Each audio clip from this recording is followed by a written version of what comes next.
All right, greetings and welcome to Conflict Radio. Today is April 22nd, 2021. How's everybody doing out there? I guess we have a few people in here. Some people have been waiting in here a while, and some people, I guess, are going to be joining us here pretty soon. Today is our open line show. We got Jared Murphy with us. Jared, how's your day today?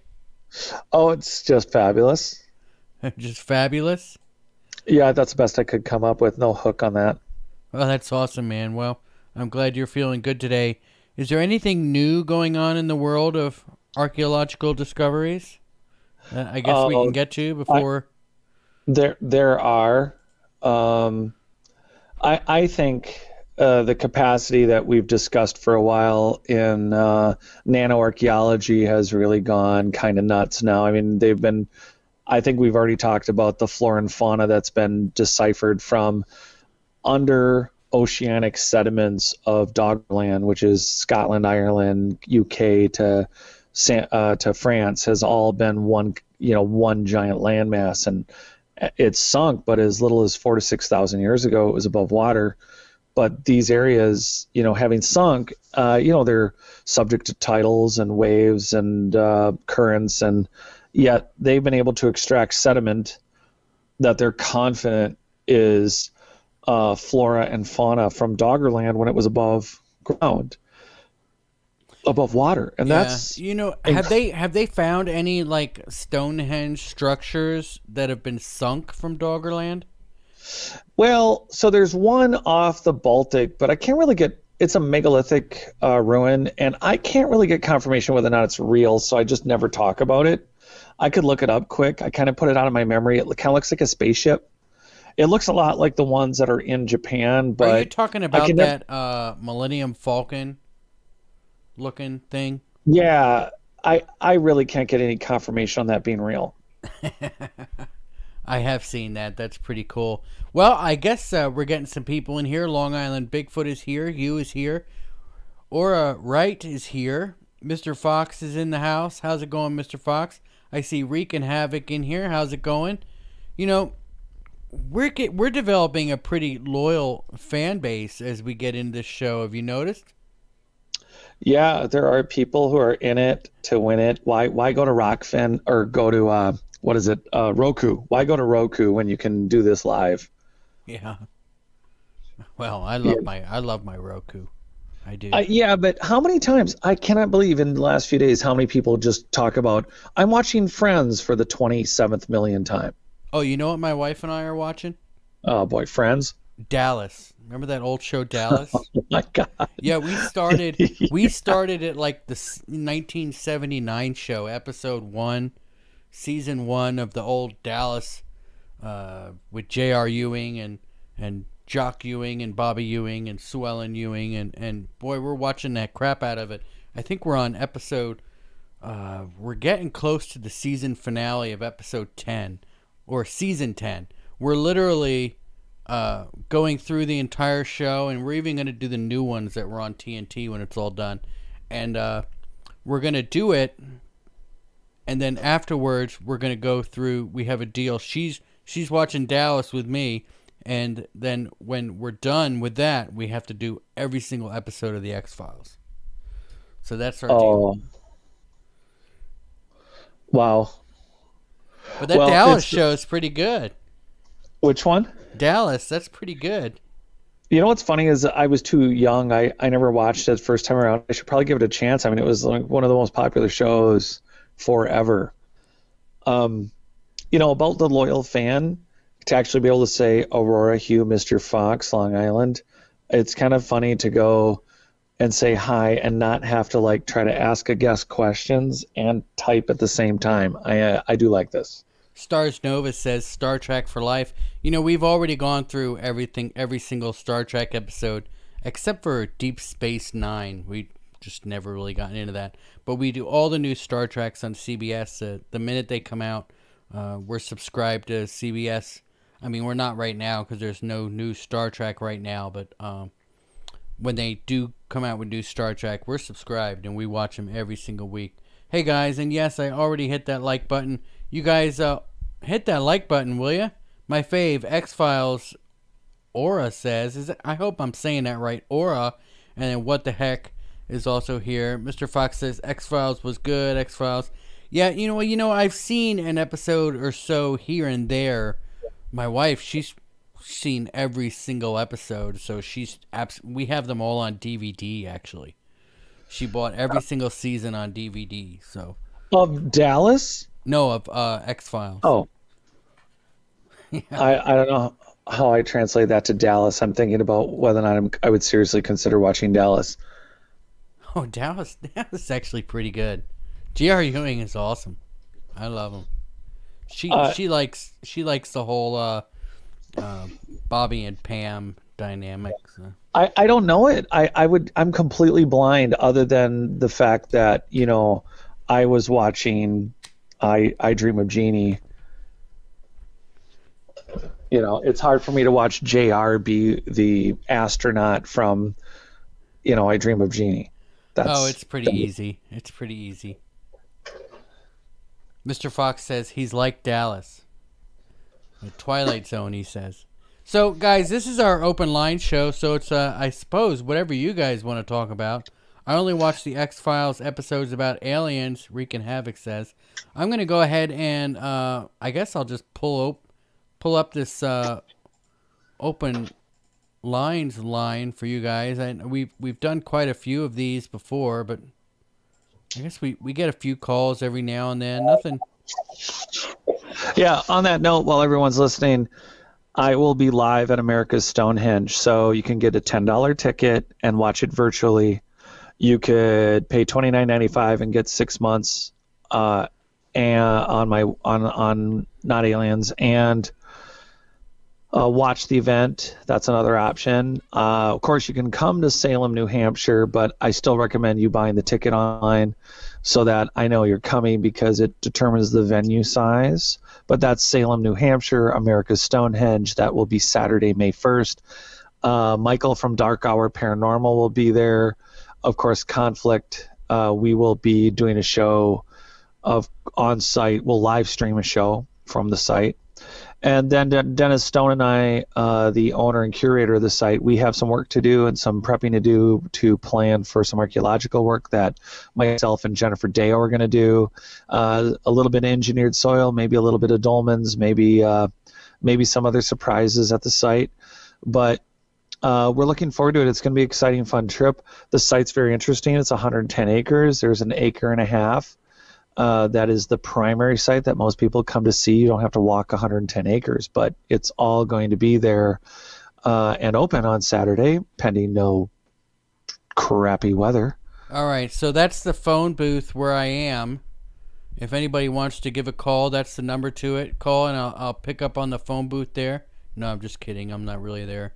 I try to pick out really cool phone picks for you guys, and I picked out this one this week because, or I guess this month, we do an open line show once a month. I picked out this pick because, Jared's going on the road, right? Going to Stonehenge. There's got to be, someone's got to show up for the full moon at the end of the month. Are you old enough to remember driving around and having to stop on a payphone to make a call? Yeah. Oh, yeah. I remember when cell phones were $1 a minute and they never lost, dropped, or sounded like you were on Radio Free 1941 Europe radio. They were more than that. I remember they were more than that. Yeah, but they worked. I don't get it now. We had to plug them into our cigarette lighter in the car. It was crazy though. They actually had incredibly good reception, and now they're just crap. I don't get it. All right. So if anybody wants to call, the number is 256-850-4513. These are wide open lines. You can probably literally hear the phone ring on the air. Operator. As soon as you call. So you can call and hang up, and we'll probably hear the phone ring. And just so everybody knows, Long Island Bigfoot says Michael Roser at Dark Hour Paranormal is a good friend and awesome channel. I had a pager in middle school. I had a pager too. Those were great, weren't they? We send each other hello. What was that? 07734, right? For hello? Oh, man, I don't remember the numbers. But, yeah, I remember it was like, what's the point of having a pager? It was just so silly. Oh, somebody used to put their number in and then hit 911 like, oh my God, I need to call like right away. I remember. And then it really sucked when the technology was crossing over where you had to carry a cell phone, a pager, you had instant messenger, email, a phone. It was ridiculous, the redundant ways of communication. And then they're like, have you heard of this thing called MySpace? At that point, I was just pissed. You know, MySpace was awesome. I used to have the best MySpace page. You could really personalize it all kinds of ways. Remember, like we used to be able to, like when you go to it, it would play a song. Sometimes, if people put songs, you could put songs on there and music. Man, it was awesome. Oh, like I said, I was a system administrator, and I was watching, like, Palm Pilots had just come out, and everyone was redundantly entering the same information multiple times. They were spending more time from between Lotus Notes, their web page, their MySpace page, their pager, their cell phone, and instant messenger. There was redundancy beyond, like, I'm like, why are you people redundantly communicating the same effing hello on every device? Or it just drove me nuts. And then, don't forget day planners. Do you remember what was it called? Daytimer. Do you remember the daytimer? No, I don't know. I don't know what that is. Yeah, it was your handwritten, leather-bound, actual write it down planner. Oh, I have one of those now. Uh, Is that a bad but thing? yeah, Is that like old? I have to schedule these shows, man. I got to keep it in somewhere, right? yeah. My dream of being a drug dealer never came true, so I guess I had to get rid of the pager. Aura I had one of says those, I used to like MySpace too. You know, I had a trans. whatever happened to MySpace, Jared? I don't want to get off that. We were on that. I don't want to get off that yet. Mr. Fox says Tom was his friend. Tom was my friend too. Was Tom your friend? Who's Tom? What are we talking about? Tom from Facebook or from MySpace. The hell's Tom? Tom was the guy that everybody was friends with. He was friends with everybody. He was like the most popular guy on MySpace. There goes the train. MySpace still exists, right? Yeah, but I can't get into my old. I tried getting into my old profile, and I guess I don't even have that email anymore. I don't have access to it. Like the email address doesn't exist that I used, so there's no way for me to get into my profile at all, which kind of sucks because there's some friends on there that I haven't talked to since like the '90s. I'm sure they're still waiting there in a DeLorean to talk to you. So MySpace was from '05 to '08 the largest social networking site in the world. It was acquired by News Corporation July '05 for $580 million. And in '06, in June, it surpassed Yahoo and Google to become the most visited website in the United States. I can't believe it's still a thing, really. But then again, I know people who have AOL accounts still. You've got mail. Yeah, well, I used to have an AOL. That's the email that I had that was hooked up to MySpace. I don't have anymore. It sucks. So you were Remember going to those old chat rooms, the Yahoo chat rooms and stuff? You were asking what happened. The Guardian has an article up here I just looked at quick, and it says MySpace, what went wrong? The site was a massive, and then it says, what went wrong? The site was a massive spaghetti ball mess. Yeah. Well, I just think what happened was everybody, when Facebook came out, everybody started going to Facebook because that's where their parents were and the old people were, because MySpace was way too complicated for them to figure out. Well, I remember hearing kids, gosh, by 2000, maybe even definitely like 8, even 9 years ago, there were tweens saying, ew, I don't want to be on Facebook. My parents are on Facebook.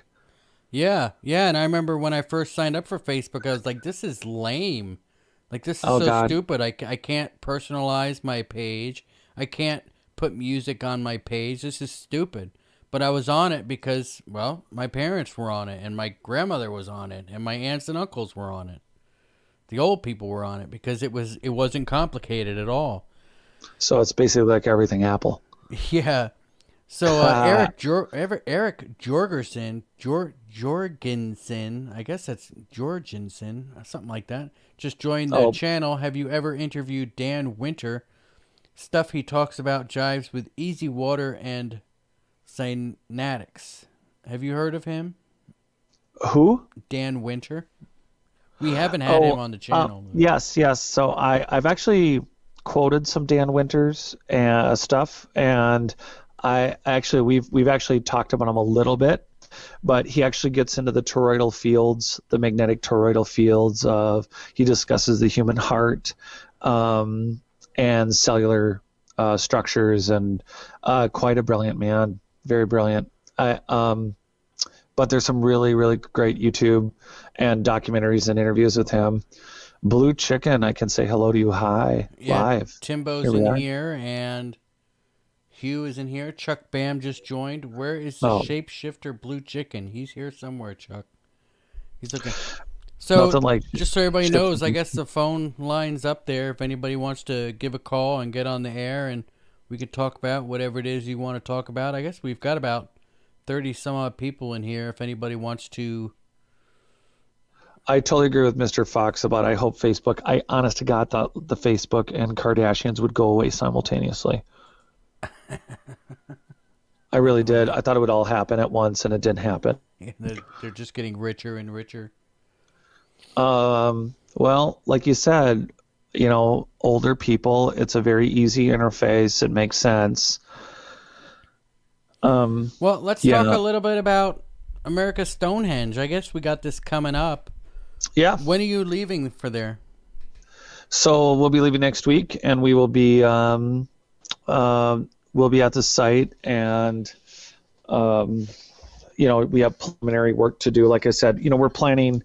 I hope after I meet with Dennis that we are going to be able to get a preliminary test dig in for our. There's lots of archaeologists that work at America's Stonehenge. NERA, there's a board that was founded by Dennis's, I think, either father or grandfather. Their family, Dennis Stone's family, has controlled America's Stonehenge for 70 years, over 70 years, and active archaeological work has been going on for 70 years. So they found a fire on Mystery Hill. The fire pit was dated to be at least 8,000 years old, the carbon on it.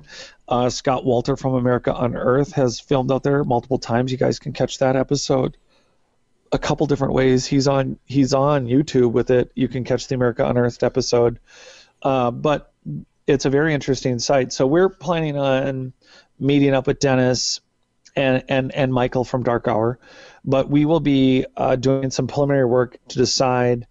Dennis and I got into a conversation. That conversation's on my site on notaliens.com in the member area. And we, of course, I always copy everything. I at least give you, half or a third. It depends on how long the interview is.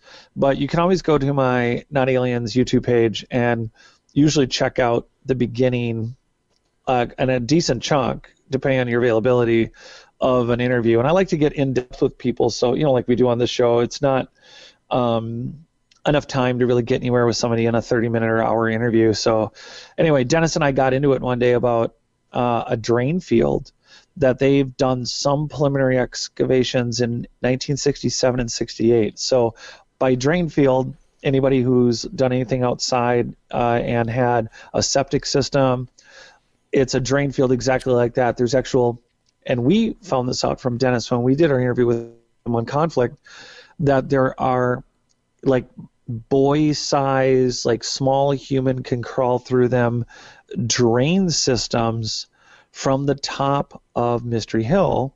They are stone lined, and Dennis mentioned them like they were no big deal, but it's a very crazy site because it's been overgrown with trees, which they've been clearing the last couple months, and these drain systems go off on every direction of the mountain, of the Mystery Hill, and it means that there was plumbing, or at least some sort of washaways that were built intentionally to maintain, whether it was coming down from a roof or a plumbing system. And we're not talking during the colonial era. This is definitely pre-colonial.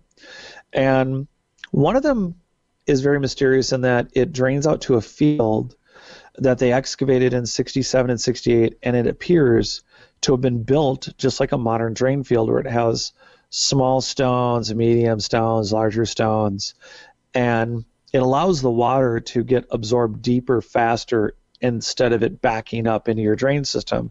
Having a drain field with various levels of stone allows the water to just just dissipate more quickly. And so we talked about that, and then we talked about ancient engineered soil that I'm so interested in, because it's pretty clear that a prior worldwide society had engineered soil. So whether it was for growing food with many, many nutrients that our soil doesn't have, whether it was for carbon dioxide filtration, that's another quality of it, piezoelectric, so it had the abilities to either transmit or receive radio or magnetic signals or electronic, just send it through the earth. So don't just think black earth, like terra preta is a black soil. That's highly nutritious. It also has some weird properties that we've talked about. It seems to self-repair, regenerate, and self-propagate to a point. And all of this makes it very interesting, because if we have engineered soil like we've talked about in South Central America and in North Africa, and then there's other versions of it also in Australia, Siberia, Eastern Europe, and North and Central America, there's a problem. Then it means that just like Göbekli Tepe shouldn't be there, even though soil's not sexy, it means that there's a lot of sites like America's Stonehenge that, oh wow, look, it has this astronomical alignment for winter, or this one for summer, but then it has these large megalithic blocks, just like Göbekli Tepe has large megalithic pillars, and it has like river rock. Those are clearly not the same groups of people. Again, it's just like the dynastic Egyptians or the Mayans. They have large megalithic blocks mixed in with mud brick. So here's another site, and mind you, Dennis Stone is first to point out, America's Stonehenge has over 800 similar like sites around not just the New England area, but into Canada. So we're talking about a very large society, and it looks like we're getting our first live train for the evening. So for those interested. All right. So let me bust in here a second. What the heck? Says Facebook is the worst. Yeah. I gotta scroll up a little bit to. No arguments on that. See, Akram Musa said hello. Mr. Fox is here. Angel and Jesus Christ is here. What the heck is here? And what the heck says Hugh? They watching us now. Better talking code. Talking about how Facebook Messenger tracks everything that you do on your phone. Now, we were talking about this earlier, Jared, because you're going to have to download Facebook Messenger on your phone so that you can live video chat us. Yeah, because someone can't get their Zoom to work, week. Everyone listening. You're going to be there Thursday, right? So we doing this Thursday? I think the plan was you and I were going to have a chat Thursday, but I don't know the exact time yet, because now that one of the things I want to do for everyone listening, and this is where it's going to keep getting cooler over the next years, months, whatever, is that I don't want you guys to have to wait on some of this, some of these shows, they wait and they're like, look what we dug up, look at this mummy, look at this archaeological site that we did 2 years ago, and then went into post-production, and then syndicated, and then put out for you to see, premiering 2 years later. And I don't like that. I think that to a point, there's a lot of self-evident reasons why people hide archaeological sites so that people don't damage them and steal stuff, et cetera, et cetera. Yeah, you were wanting me to do it on Zoom, but I said I couldn't because of the Zoom voice. So the idea would be is to have everybody get to see us live chat. So yes, I will download the program that is apparently going to download all my contacts and steal everything off my phone, because that's in the, I guess maybe that's as far as I should say about it. The user agreement is quite explicit that my phone will be backed up. Yeah. For my safety, I'm sure. And but, far as what the heck, isn't Facebook better off having all of your information from your phone than Zoom? Because Zoom, they give it all to the Chinese. I was reading somewhere, don't they? Zoom is giving everything to the Chinese. And Facebook is at least like not selling it to the Chinese, I hope. What a conundrum we're in. Yeah, we're so we could just do the whole thing in Morse code over some telewires and Pony Express it to everyone. Just tap. So where was this? Hold on. What the heck? Daytimers were pretty girly. Yeah. Okay. All I can tell you is if you were going to be a successful businessman, you had a daytimer, except you got a guy-looking one, so I only had the black ones. I have a briefcase somewhere. Does that count? We used to have briefcases all the time. Remember that? Yeah. No, I couldn't afford a briefcase. I gave it to my son and told him he could put all his troubles in it. And he said, why would he want to do that? And I told him, you put all your troubles in there, you can call it your grief case. Oh, that's weak. Yeah. I prefer the American dad, his kid saying, "Here, Dad, you can use my cryosaurus. He'll drink all your tears." It's Kingfish Kebab. So, yeah. So at America's Stonehenge, it's an outdoor site. There is a museum. There is a video. There's a crap load of artifacts. And when you have an active archaeological site, and the reason it's so cool is because Dennis Stone, because it's privately owned and managed. And the NERA board has seriously good momentum as far as they work with the state archaeologists. They work with continuing to get funding to do work at America's Stonehenge. So it's not just a site where they dug up something and decided to pour a concrete lot and go, we're done. Dennis was, I think, over the last couple months, clearing trees that haven't been cleared in years. To give you an example, and I'm pretty sure I'm not giving anything away, but he got all excited and sent me a bunch of texts about, oh my gosh, Jared, we cleared some trees today, and we had no idea for 70 years we've all been walking by a serpentine-shaped wall that no one noticed. Yeah, and crazy, right? I know, right? Hey, Chuck Band, before his question goes away again, he's asked a second time.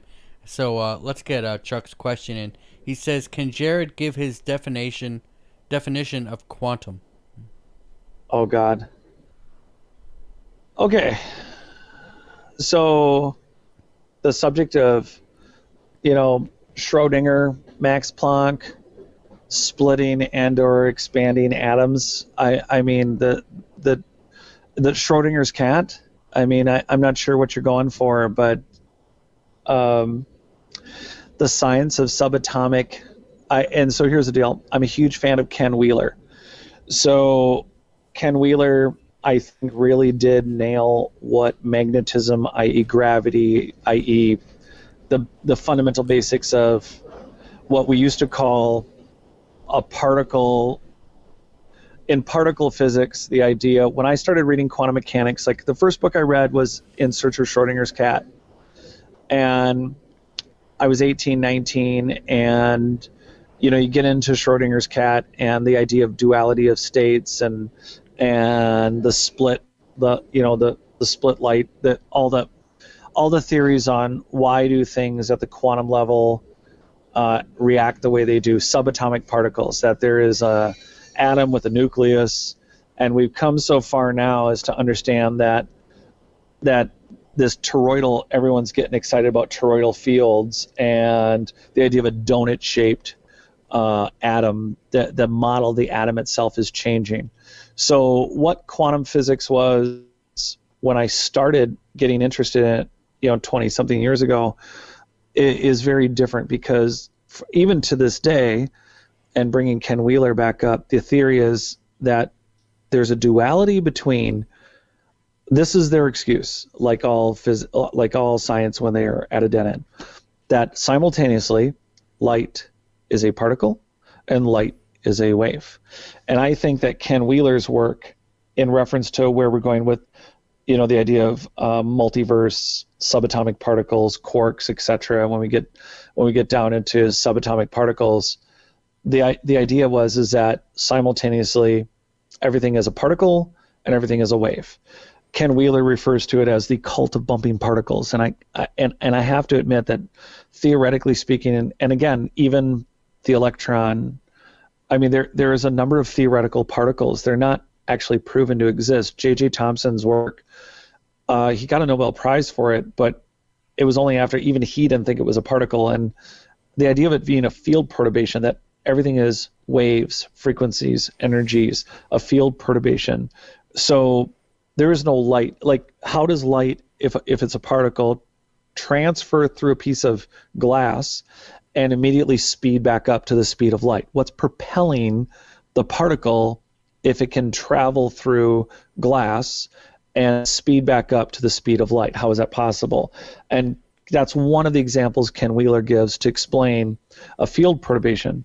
So if you're in a still lake and you get out in the middle of it and you splash and then there's waves, well, you've created a perturbation in the water, but you're not waving at the land. Your hands are in the middle of the lake, and the reaction that you've created, you're causing the existing water, which in this case represents the ether of the universe, which is how Tesla and Steinmetz and most of the earliest brilliant theorists and mathematicians looked at this stuff. They described it as the ether, and we could totally dig into the rabbit hole of why that's been hidden from us. Like, why is the frequencies of music we listen to off? Like, why are we all? It all has to do with hurting human beings. But the point is that I think we need to start talking ether again. We need to start looking at toroidal fields and energies, like Dan Winter's work, and the idea that there is no duality, there is no particles and field perturbations. There's just field perturbations in the ether. Hugh says light is not a particle. Yeah, I agree. Like I said, I think, look, you got to sort through it. I'm throwing a name out there, Ken Wheeler. He's also called the angry photographer. And believe me, first off, isn't quantum stuff just like stuff that's really small? Well, yeah, like quarks.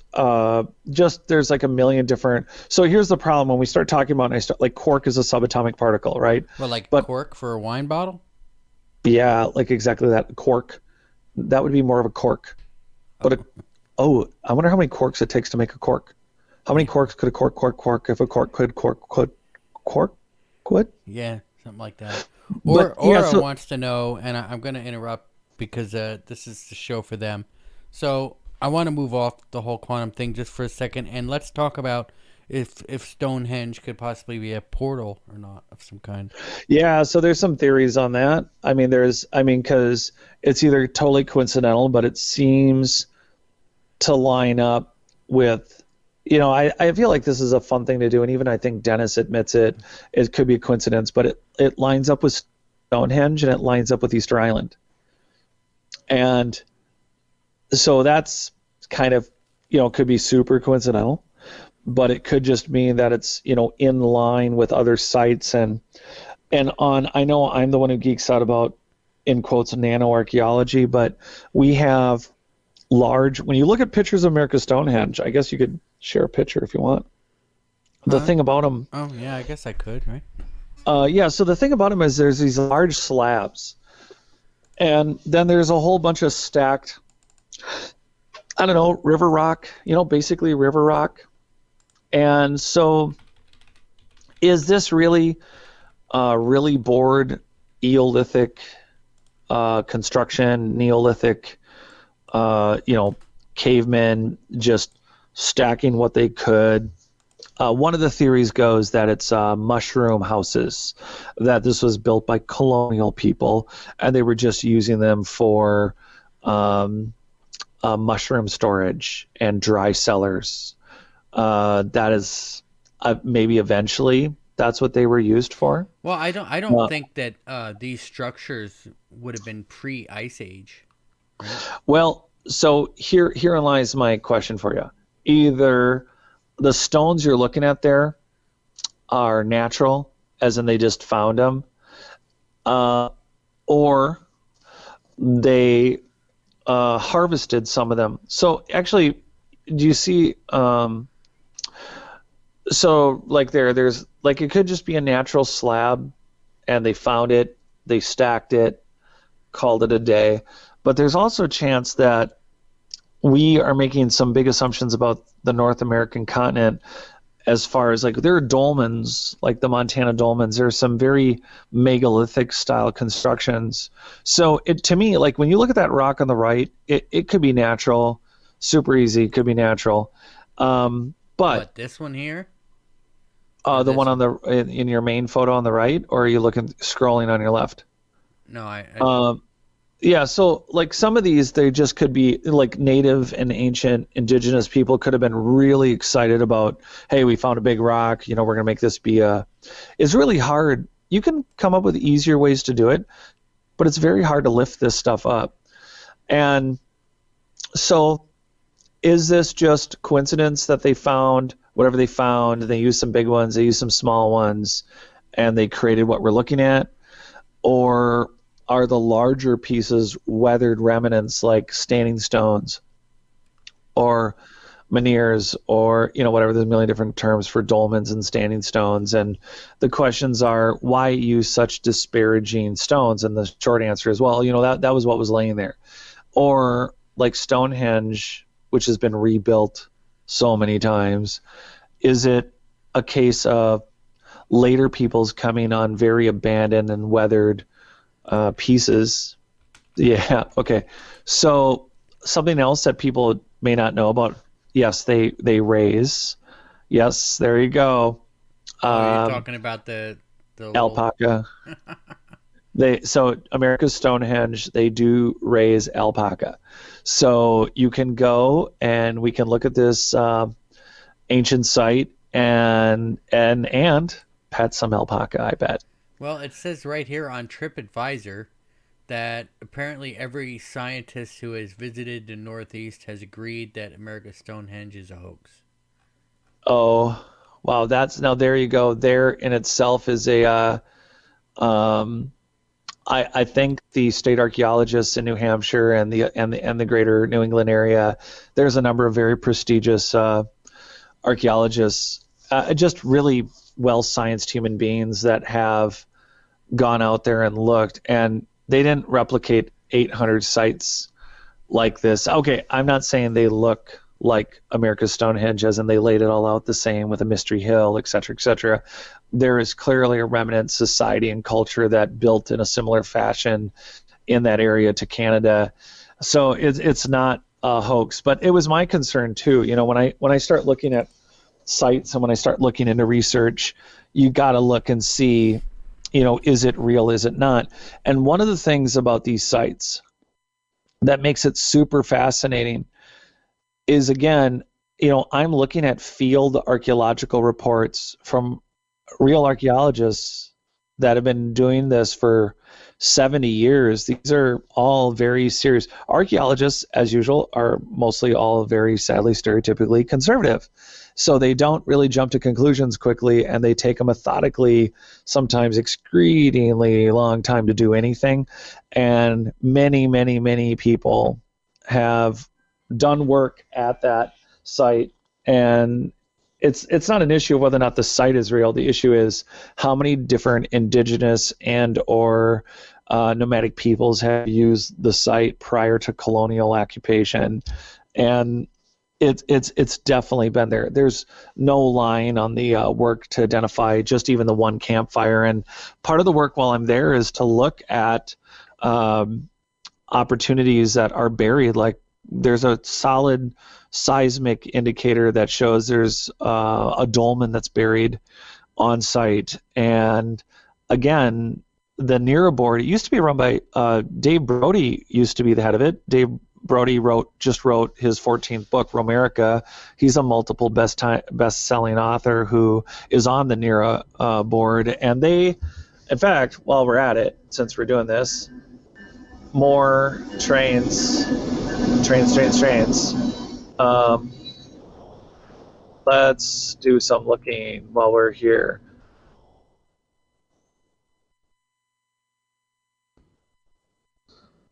Let's see.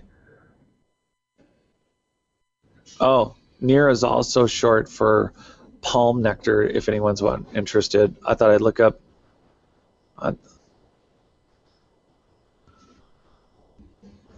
New England.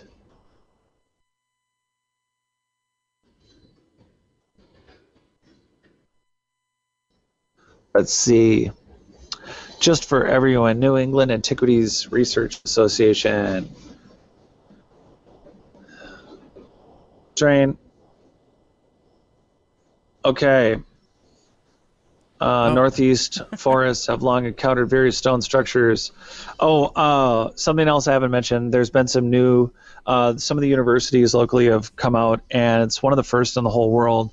They're combining LiDAR scanning, seismic, just the traditional, basically you're walking around with a giant tamper and getting readings underground.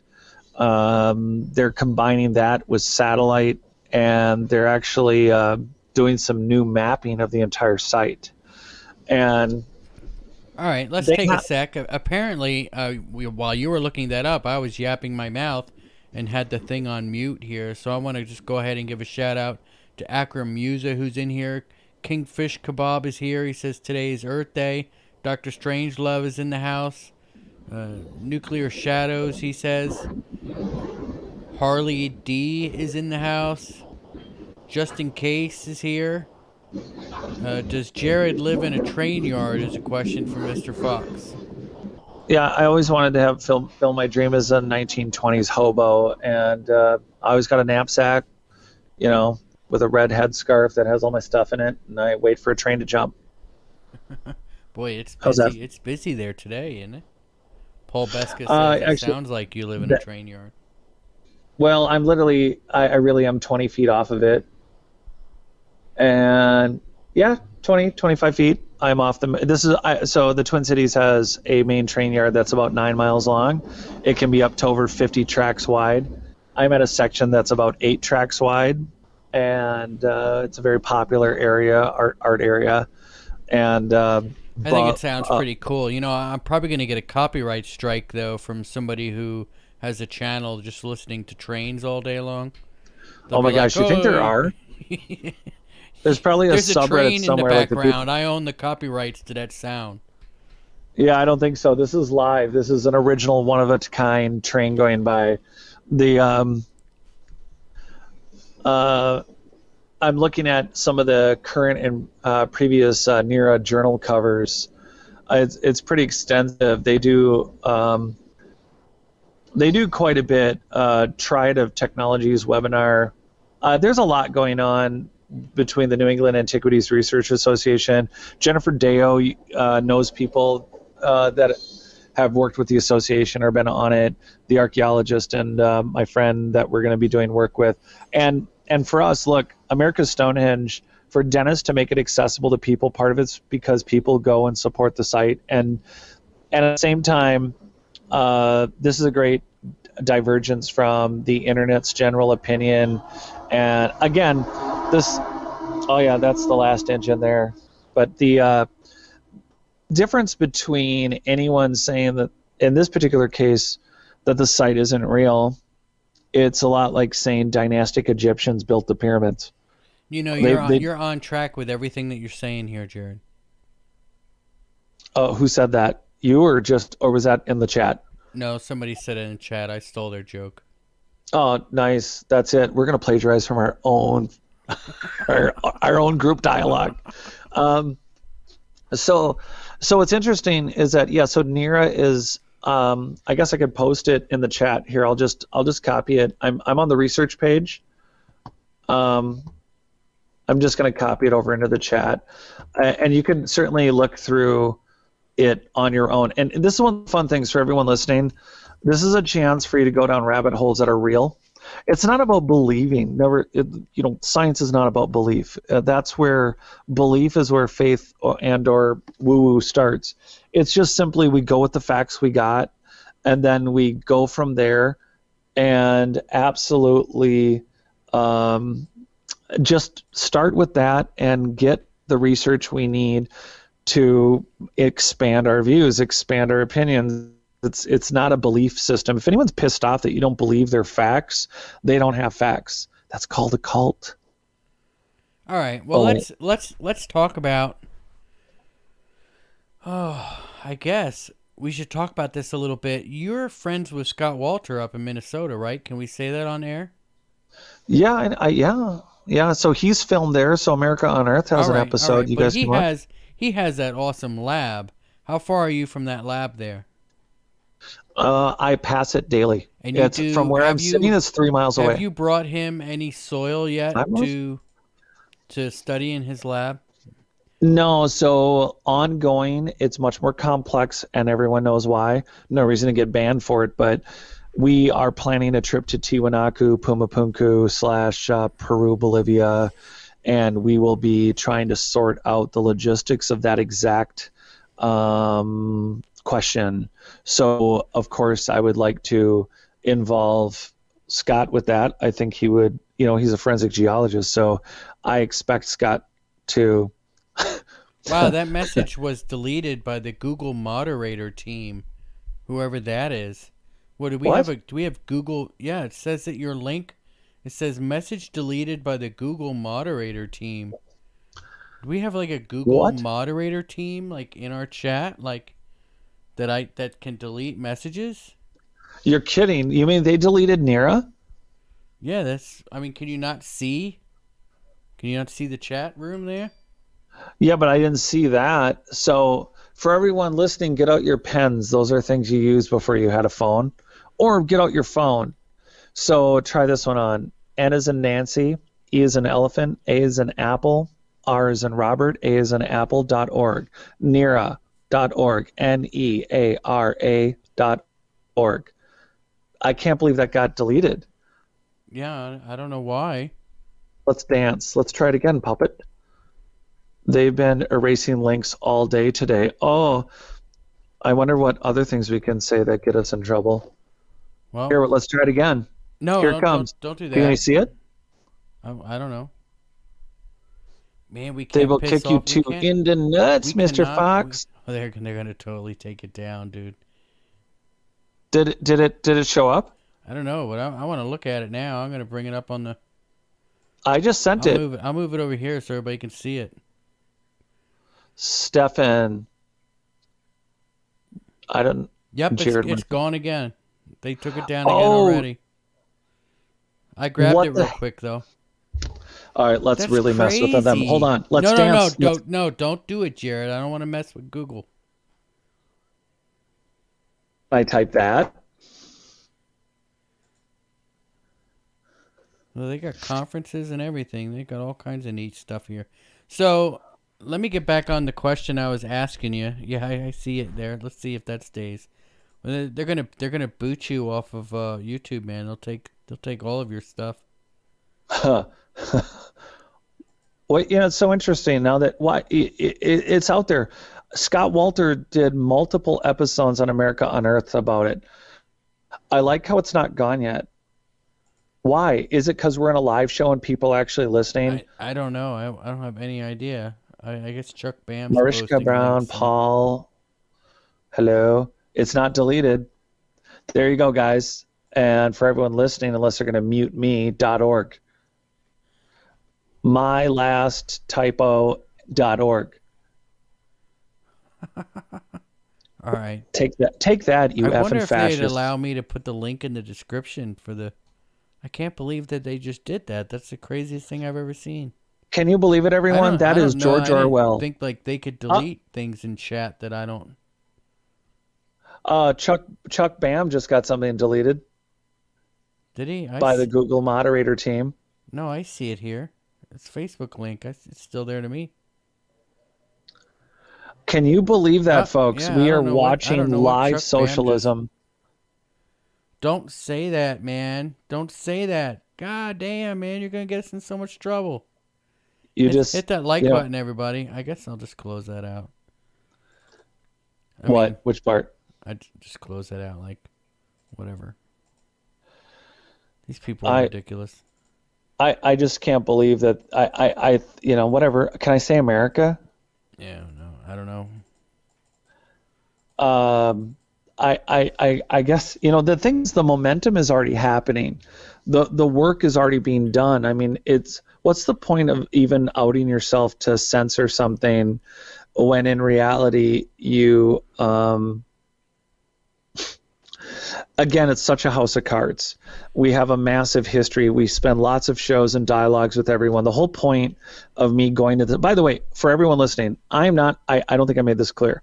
I am not going out to America's Stonehenge to do a 3-hour lecture about America's Stonehenge. It's about everything that I've ever talked about, but in a much more slide organized. It'd be no different than if you went to Contact in the Desert or one of the big shows and you joined in for a lecture live. These big companies, they're doing wealth transfers. Have you noticed? I follow a bunch of people on YouTube that aren't even on YouTube anymore. Let's just say, I'll say it to some people here: Truth in Our TV, the X22 Report, Patriot Street Fighter. Of course, he's always seems to be on YouTube for some reason. All kinds of stuff, but there's a ton of channels that especially X22 Report, that I'll follow, right, on YouTube. YouTube bans them and takes them down, right? They demonetize them and take them down, and then they'll move over to Rumble and post all of their videos on Rumble, and then you'll see a bunch of Vietnamese channels, right, who are downloading the videos from Rumble, uploading them on YouTube, and monetizing them. So you basically are having, these huge channels. I mean, X22 Report had probably 500,000 subscribers, and they took them down, right? But you can go to the Vietnamese-owned pirated channel, right, and watch it there, and it's filled with all these ads. So they won't let the money or the revenue go to the American who's actually working on the stuff. They'll ban him. But if China or Vietnam will steal the video, put it up on their channel and monetize it, they'll send all that money, all that revenue into Vietnam. And I think that's insane. Yeah. New Earth lady, she has some really great documentaries. She's done some great research. She's been a lot of places and put up some really good stuff. But her background is Eastern European, and she was able to VPN and also look from her country of origin that there was monetization going on that she was supposed to get that she wasn't getting. I got put on my radar 5 years ago, and again, I was a system administrator, so network administration, so Cisco certified network administrator, Microsoft certified systems engineer. I wasn't.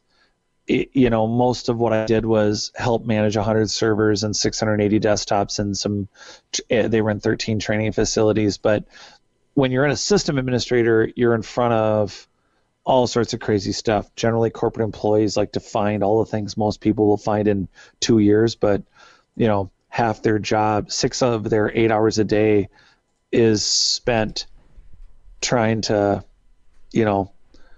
I'm gonna put a link for conflictradio.net up there and see. Maybe they're just maybe they're having an issue today and they're just deleting every link that people post. I don't know why they would delete conflictradio.net, but let's see. Oh well, maybe it is a glitch. Maybe it's just a glitch. So that's a link to our website, everybody. Conflictradio.net. It's always in the description box below.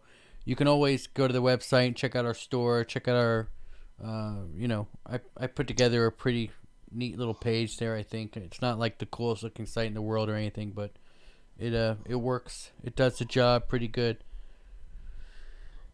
Mr. Fox says they censored the president of the United States, so yeah, no one is safe. I agree. I mean, good God, man, you're gonna censor the president? It is really? kind of. I mean, the president of the United States, really? I don't think they'd really like. I don't think they'd like Teddy Roosevelt very much. I mean, I don't care. I mean, I don't really care. I suppose. I mean, it doesn't matter to me. I really don't spend much time on Twitter or any of these places very much. I mean, I go on there and post links and stuff to the shows and whatnot, but it's not like I spend time there. I don't know how Twitter makes any money anyway. How do they make money? I don't understand it. And you were delved in an area where if you want to set me off, if you guys don't ever want to hear me live on this, I could possibly be the fastest banned human being in history Yeah. if I was to give you my full opinions on all this. So Well, do it on you were, Not Aliens. yeah, you know what? It's interesting because the lead mod and creator of Way of the Burn, which is a subreddit, I mean, they have like they've been throttling them back. They have 90,000 members almost, and they've interviewed some pretty famous people in the world of politics and everything else. And there's been hit pieces done on them by the Washington Times and Post to try to say they were a Russian disinformation thread. And the reality is that it was what started out ironically as a Dem liberal place supporting, Bernie Sanders, Way of the Burn. It turned into a free speech subreddit where it was say what you want, and they didn't like that. They didn't like that you could actually go and have a conversation. It's just very interesting, these bannings or these what's edited or what isn't edited. It's neurotic at this point as far as like the consistency of it. They don't know what to keep up or what to take down. Yeah, well, I mean, it's sad. I think eventually it'll all play out eventually in the, you know what I mean? It'll all play out in court eventually. That they won't be able to do that anymore. I hope so. Unless they, I guess they got to pack the court now, right? Oh, that the whole thing is just. I mean, look, I'm in Minneapolis. It doesn't get sillier. Yeah. I mean, it's. We've had terrible. Yeah. Apparently, if we don't agree with LeBron James, on his politics, we're just idiots. Look, he's if you like play person sport, on just earth. play the sport. If you're an actor, just act. Yeah, I don't get it. I quit watching. Man. I did. I used to be a big Giants fan. I'd had the NFL Sunday ticket every year, and I haven't had it in like 3-4 years. And honestly, I don't even miss it. I mean, that was $400-$500, I think, a year. I spend it so I can watch the Giants play every week. Because I live in Alabama, and Holy crap. gone. I'm not gonna give them my money. The hell with it. Yeah, it is getting weird. The only way truly to powerfully do anything now is vote with your money. Yeah. Vote with your dollars. I drink rum and Pepsi now. Rum and Pepsi? Yeah. I don't buy Coke anymore. Apparently, my wife you told don't? me I'm not allowed to buy Coke. Why? What did Coke do to you now? I don't know. Coke did something. I don't know. So I'm sure that a more benevolent and Pepsi, sure. Yeah. So I'll drink Pepsi. Whatever. There was so I don't think I digress. I'm not giving a lecture, by the way, on May 1st just about America's Stonehenge. I am speaking on all of our ancient megalithic past, all the stuff that we've been chatting about.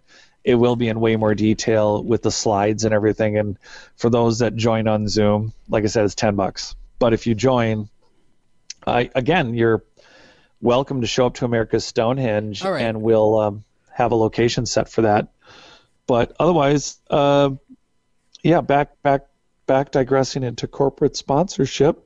Here we go. Yeah. Well, I wanted to ask you, I guess before we got into this whole link was being deleted thing. Yeah, Coke doesn't want voter ID, Davy Jones says. I wasn't going to say it on the air, but I can read what you guys say. Yeah, I know, Chuck. I know, guys. I know why.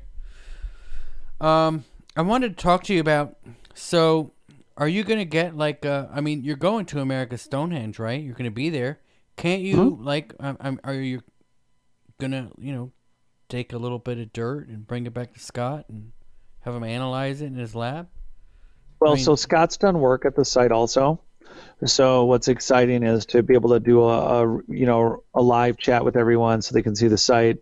But then, of course, we'll keep posting, we'll keep chatting about it on Conflict and on Not Aliens. I'll keep posting research and what we're doing and what we're up to so that you guys can keep up real time and not like 2 years from when something gets done or dug. But I actually have to talk to Dennis about who's doing what.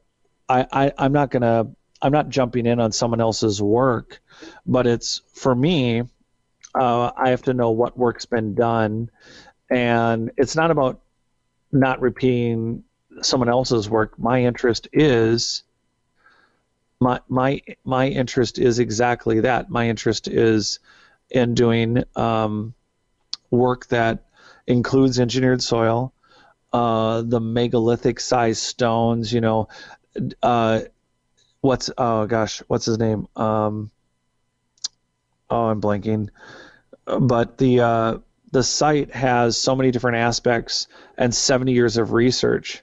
So part of it is trying to find not just to not duplicate someone else's work, but to find an area that doesn't involve others, And I mean, look, the site has people doing active work currently, and so I have to be respectful of those boundaries and whatever else other people are doing. Yeah. Yeah. Wait, so you're not getting any dirt to bring back to? Well, I think the dirt we're looking for is going to be after we dig what's called a test pit. We'll probably do a test area. So we're gonna you have to develop a Just hypothesis. Say yes. Just say yes. Well, yeah. Just The put point some is dirt that, in a little sandwich Ziploc bag. For a sandwich, you can get like a couple handfuls of dirt. Nobody needs to know. I mean, I have rocks from the Tower of London. I literally picked rocks out of the wall that was falling apart, put them in my pocket, and flew home with them. I am seriously. I'm the dirt I'm looking for is probably anywhere from a meter to a couple meters deep. I need to get past the last. Okay, follow this one, everyone. There are dolmens all across the United States, and yes, there's been Phoenicians, and there's solid indicators. There's been some very interesting things in America, but pre-dynastically, Younger Dryas, I think a number of the pyramids and structures in South America date to that worldwide megalithic society.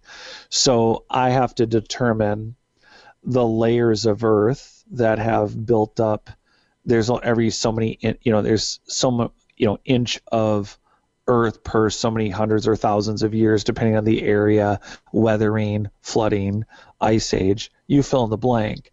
So I'm looking for ground that is pre-Younger Dryas, and I'm looking for it to be even pre-volcanic explosion or around 60 to 75,000 years old. So the layer that I'm looking for, and then I have to have some hypothesis in my own mind about how at the time of that the volcano that went off 75,000 years ago, how did that affect? Did it just create a layer? Did it create the kind of flooding that would have taken away or resettled or mixed up in a more sedimentary way? So what layers am I looking for, and how deep am I going? So your baggy theory is absolutely correct, except it's going to be more like a core drill, and it's going to have to be it might be 15 feet or 20 feet. Yeah. That's the issue. It's my opportunity. This is a field walk, site walk. This is an opportunity to, for the first time, lay hands on the actual site, lay eyes on it, and actually do exactly that. You guys are listening to what is, 50,000 foot view of the preliminary work, and that's just parts of it. Do you think that? I mean, in all honesty, how could America's Stonehenge predate the glacier? No, see, that's exactly, you are exactly right. It wouldn't. So dynastic people would have found, weathered, broken, busted up ground up, like all the Yeah, they could have been remnants. from miles and miles away. Yeah. So what we care about is what happened, again, what happened, 15,000 years ago, 18,000 years ago, what happened to the period of time closer to maybe post-apocalyptic volcanic eruption 75,000 years ago. But was it 75 or was it closer to 60 or 50? Are we off by any number of tens of thousands of years? And so I really need to play the field between 50 plus thousand years ago and under 100,000 years ago. And I need to try to solidly hit where I think that soil would be sitting. So if I can replicate and then tell people out there who are listening like now, and say, look, no matter what part of the American continent you're in, or what part of Europe you're in, or what part, you're actually touching on something I haven't revealed before. So here's one for you. There is a general recipe to terra preta or chernozems, basically ancient biochars. We absolutely want to start identifying, basically, it's the soil equivalent of Göbekli Tepe. There isn't one Tepe, there's 6 that we know of. So not too far from Göbekli, there are 6 sites that blow the theory of human development out of the water.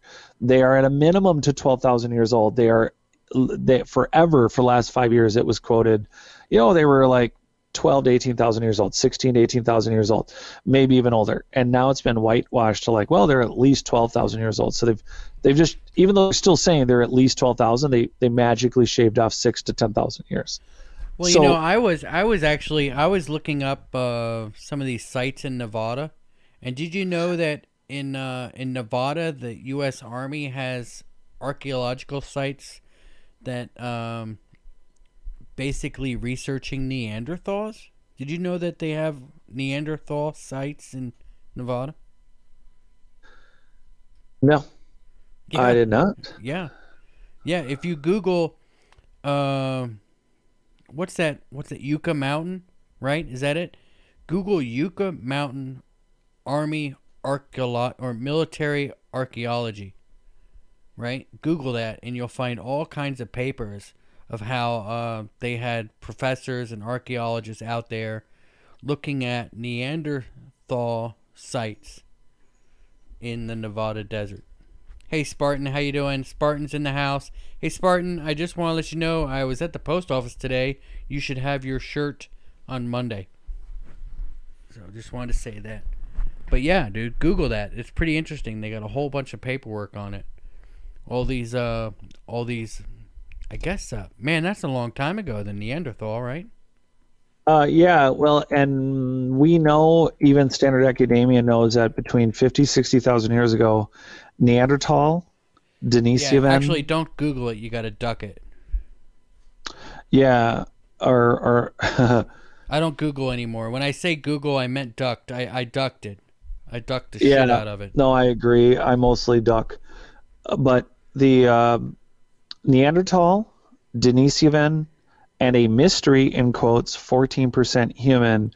And when I say mystery to everyone out there, everyone who's 1 degree from anyone who works in a university, ask why they haven't tested the genetics of the Paracas elongated skulled people, the red-headed, elongated, born with different suture line, everything I've been talking about forever. But anyway, all of them, during some, moment in time, they all combined. Well, it's not like they got together or all of them did, but around 50 to 60,000 years ago, Denisovan, who we didn't even know existed, Neanderthal, another mystery, in quotes, 14% human being that we don't have any record of, or if not one, more than one, all of them got together and started having babies. And that was in the 50 to 60,000 year ago range. That wouldn't have been too long after that volcanic eruption.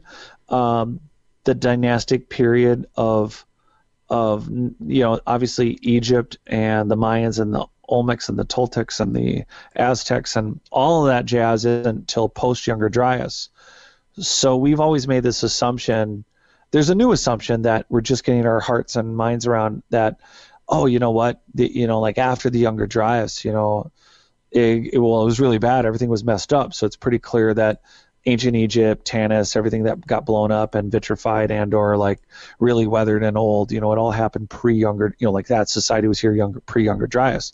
We're not taking into account that it's quite possible that pre-Younger Dryas, the decay had already been met by some other world catastrophe in that 60 to 75,000 range, and that the true period of the human de-evolution has been over the last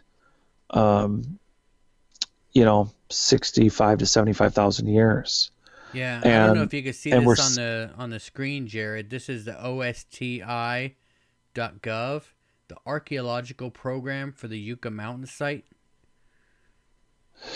Yeah, that's a very interesting site for everyone listening. There's a lot of strange things in there. Large rock cut ruins, caverns. That's one hell of an area. We're not just talking primitives. We're talking some very large rock cut spaces, a lot like Petra. Very intentional. That's why America's Stonehenge is so important, because again, somebody came along and there was obviously large amounts of stone, and yes, there is a, in quotes, quarry nearby, and that clearly it's where whether it is colonial in the last like 400 years or whether it's indigenous peoples of some kind, or whether it dates back to Mystery Hill's 8,000-year-old fire pit, there's a good chance that any of those people could have been being smart about the way that they were quarrying large megalithic blocks. But as you know, our modern brick building society, we work with like hand-sized blocks that are they're like 5 to 15 pounds. They're really light. Nobody. Are you there?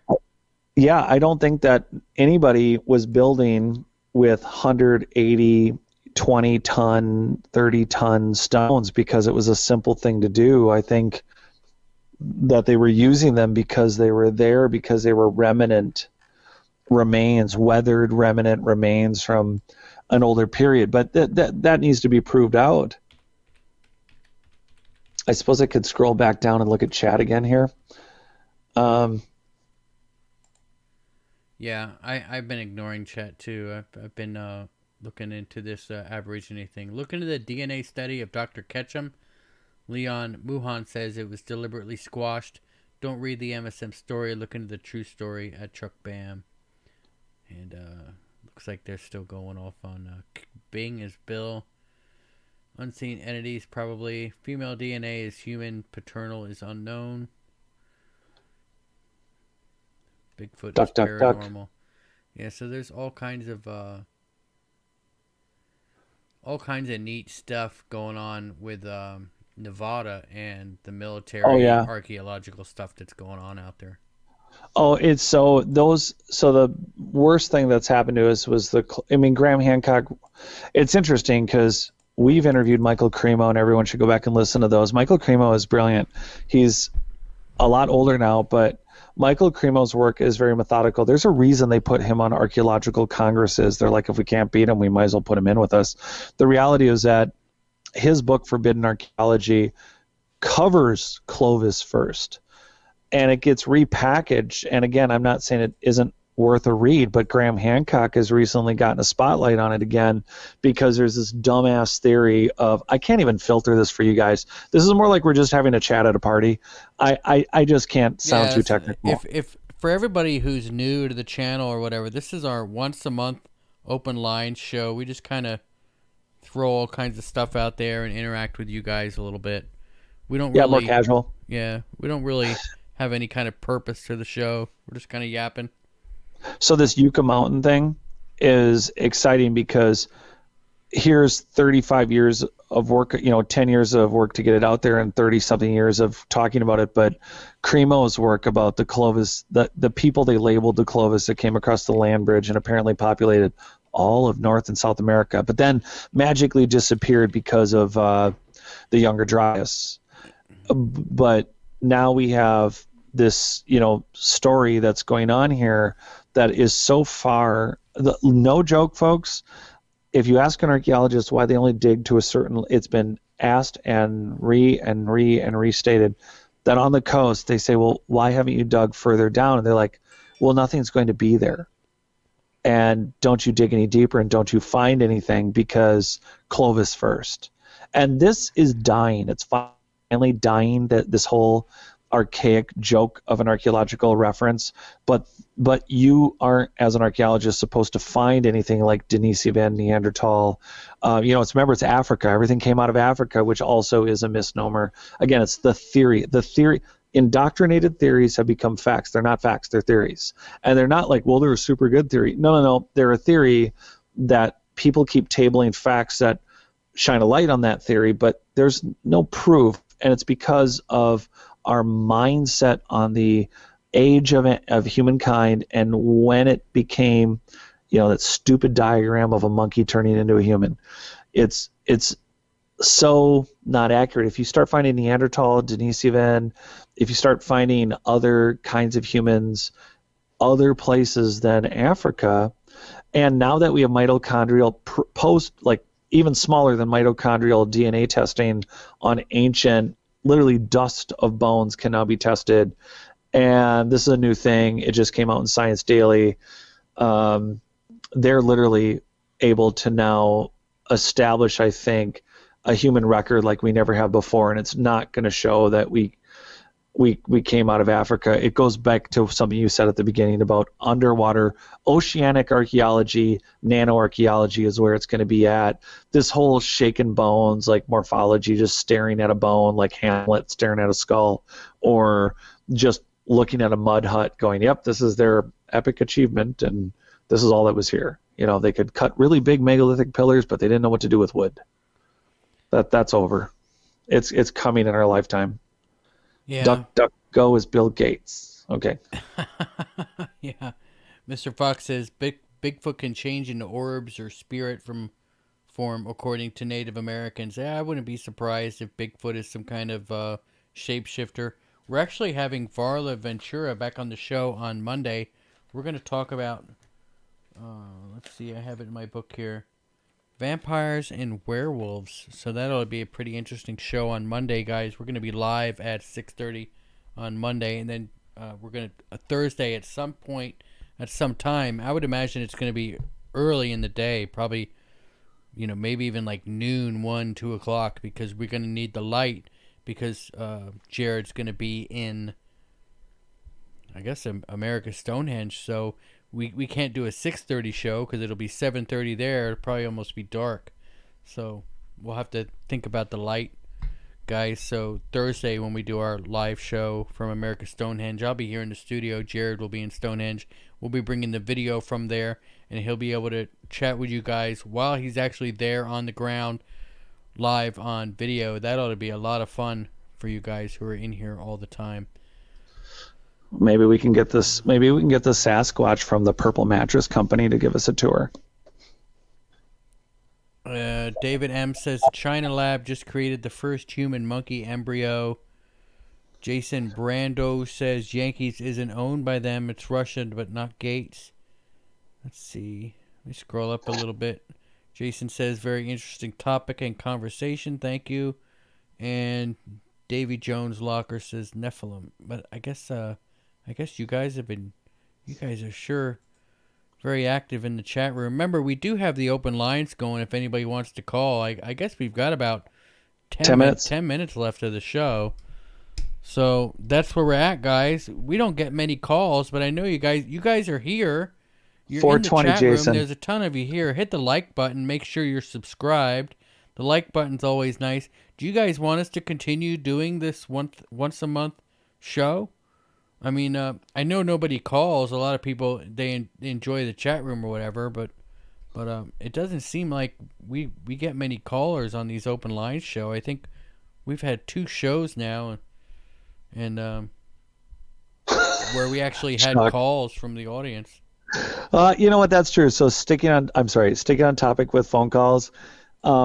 it is a brave thing to call in. At the same time, it's this exact dialogue, except what's been really fun is the people who have called in have had really brilliant questions. And for those of you maybe outthinking yourselves out there thinking that you don't have an interesting question, chances are you probably have a really brilliant one, because that's what we've gotten. And it's not an effort. Don't try to think of anything smart. It's also processing a lot of what Paul Beska says he can't call from Australia. I guess. I guess. Yeah, you want to use the internet for that. We should have why don't we have a WhatsApp thing? Blue Chicken can't speak English. What? Blue Chicken says he can't speak English. That's why he doesn't. Well, he only speaks chicken.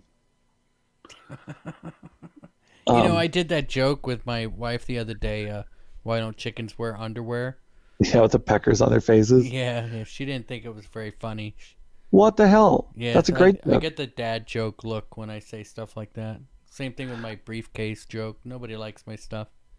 The blue chicken. I mean, as far as like, if you're not gonna, I totally get the anxiety and shyness. You know how anxious and shy I was and anxiety ridden I was when I first started this show. No, oh my no way. God. Really? Dude, I could. It was horrible. Horrible. Really? Oh yeah. Yeah, the anxiety. Well, I mean, hello, I'm all of a sudden a host of some podcast. Who'd have thought, right? Anyone who can click record. Yeah, I guess. But it's no, one of those, seriously, it's one of those I can't things picture like, you. I cannot picture you until like you that. get on here and you just start talking and you get used to it. Boy, it's nerve-wracking. Davy Jones says, "Isn't it funny how evolving the name of Jesus can dissolve sleep paralysis, gray aliens, and Sasquatch?" Invoking. But either way, I think it's interesting that, it's Dr. Emoto Masur's work in conscious water, and there's something to in vibrational medicine. There's been Stanford researchers, a number of different very large mainstream academias that have looked into healers and looked into what's going on magnetically on the magnetic frequency level. And the reality is that whether it's Jesus or anyone else, if you invoke, it's the intent. It's the positive energy that you intend. It doesn't matter even the language, it has to do with, it does have to do with a mindset and a not a woo-woo, but an actual magnetic field change that comes with whether you are a healer or not. And there's like books that have been really brilliant on this, like The Power of Eight. There's a lot of crazy things that, like conscious meditation days, group meditation, worldwide meditation moments. There's a lot of things. Even in Schrodinger's cat that I referenced earlier, they were talking about weird things with different subatomic particles. MIT did a research. This is 30 years ago that there was an actual effect of this particular subatomic quark, something that they were measuring. I'm blanking. It's been 25 years or something, and they were studying it during peak fan excitement during the World Soccer Cup, and they found that they were getting a reaction. So there's a lot of interesting things about connected and collective human consciousness, and whether it's just, again, the mystified, deified version is, I'm always present if there's two or more of you. The reality is that there's constant echoing truths in gathering in groups and staying connected and connecting beyond our verbal, or like even in a visual conversation with someone, they connect brain entrainment with eye contact, with verbalization back and forth. There's a lot of crazy things that happen on communication levels that are all, I think, plugged into ancient lost high technology and not just Groover Hunter just made a post and it retracted it about porno Indians in Northern California. Who retracted it? Grover Hunter. He said that he was in Northern California with porno Indians. Okay. I didn't know that they had Indians that were into porno. Hey, Blue Chicken, about that. Look, we gotta wrap it up here soon. But to Blue Chicken's point about a dog with no legs, I knew a lady who she had a dog with no legs, and she called him Cigarette. Every now and then she'd take him out for a drag. He wants to, Groover Hunter wants to know what you know about ley lines. Oh man, there's all sorts of cool stuff. Well, we should do a whole episode about ley lines because I got to get an expert on that we can talk to. Yeah, well, that and then Eric Von Daniken, some of his latest books, particularly, there's one I have that he just did like 4 years ago, and it has to do with all these sacred, the geometries that line up with the Greek Air Force that they sorted out to all these sites that are on islands that there's no way they should line up, and they line up with such precision. There's a lot of things like the Nazca lines. It's not just how straight they are on their own. It's how all of it lines up, whether it's actual ley lines or whether it's it all seems to be on direct current paths. So that engineered soil thing, we want to try to connect those ley lines with engineered soil. We want to see how many of them follow. Yeah, we were talking to Geraldine, the last show we did about the human alien hybrid program. I was listening to that with my wife the other day. I think it was yesterday or something. Listening to it again. Yeah, I see it, Grover. And she said when we got into that conversation about how she saw that they were doing Luciferian rituals on the spaceship. You remember that when we had that talk? Yeah, I remember. And then you said something like, "Oh, well, they wouldn't be talking about that." She came back and was talking, and I didn't catch it during the show. I didn't catch it, and I wish I had. She mentioned that that's just how we see it as a human thing, right? So I mean, and that kind of makes sense if the aliens were doing these rituals.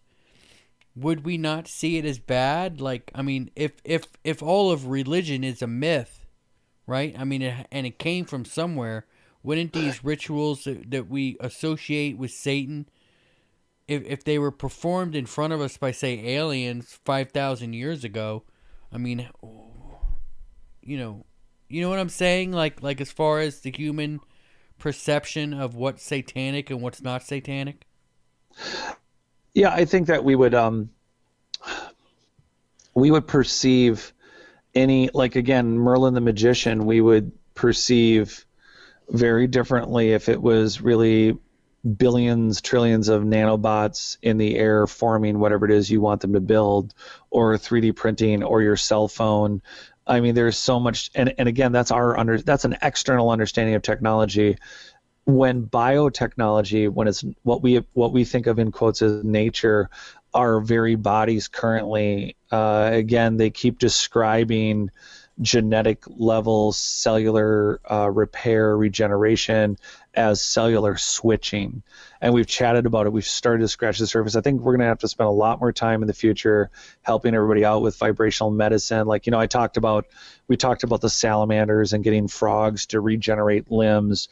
But I actually think there's something to a terraformed earth with engineered soil that doesn't just represent an external technology, but that our very our bodies, the vessels that we're in, really, this is really very high tech organic technology that isn't just random. It's not as simple as we think of it. So it's a pretty damn crazy cool field, and we're gonna have to wrap this up. We're gonna have to do this. What do you think? Yeah. Monday night? No, I mean, whatever. I mean, we don't have to wrap it up. Let's see here. There was a comment. Ryan Ford says, "Is all religion a myth? Back up your claim." No, I don't know. I don't know, Ryan. Don't put words in my mouth. That's not what I'm saying. I don't have any idea what's going on. I don't think any of us do, really. I don't know. I don't know. I don't know if religion, are aliens fallen angels, or fallen angels aliens, or is Jesus whipping around in a UFO? I mean, I don't have any idea. I don't know. I don't. So I try to get as much information as I can. That's all I do. I don't have any idea what's a real religion, what's not. I don't have any idea. So just thought I'd leave that there. Jared, you're going to America's Stonehenge. I am not. I will be here in the studio. We will see you on camera on Thursday. I'm really excited for that. That ought to be a lot of fun. You have to take us down to that hole, I guess, where you can like talk through the pipe and stuff, and see if maybe you can give us a little demonstration of that. That's pretty neat. Yeah, I can practice now. I'm at America's Stonehenge, speaking through the pipe, speaking into the mic. Yeah, or have your girlfriend run around to where the voice comes out, so we can hear you on camera coming through there or something. I don't know. My milkshakes bring all the ages to the yard. Damn right, there's stones in the yard. All right. So why don't you tell everybody where they can find you and what's going on, and let's wrap it up. Yeah, notaliens.com. Grab your $10 virtual ticket or your $29.95 ticket, which will include 6 months of Not Aliens membership area stuff, which works out to about a $2.50 espresso on a daily basis, or think of anything else for $2.66. But help support the trip. It helps goes towards research and future work, but notaliens.com for now. And of course, I guess up next, it's going to be Forbidden Knowledge News for me. So I got to get moving. All right. Sounds awesome. And everybody down there, remember, you can always find us online, www.conflictradio.net. You can also find us on all of your normal podcast catchers and all that neat stuff. Check out our store. We got some neat stuff in there. You can also become a part of the members channel here on Conflict Radio. You can become a member and just help support the show with a few dollars a month here and there. You know, to be honest with everybody, I don't know how much longer Conflict Radio is gonna do 2 shows a week or whatnot. That it's really not. It's not making any money, you know, honestly, and it costs a lot of money to do this. So I don't know how much longer I can keep this floating and keep my marriage in one place. So if you want to support the show, that'd be great. If we can get a bunch of people to support the show, then we can continue doing this, what we're doing. So, you know, that's where we're at on that. So we're just going to wrap it up. Everybody batten down the hatches and be safe.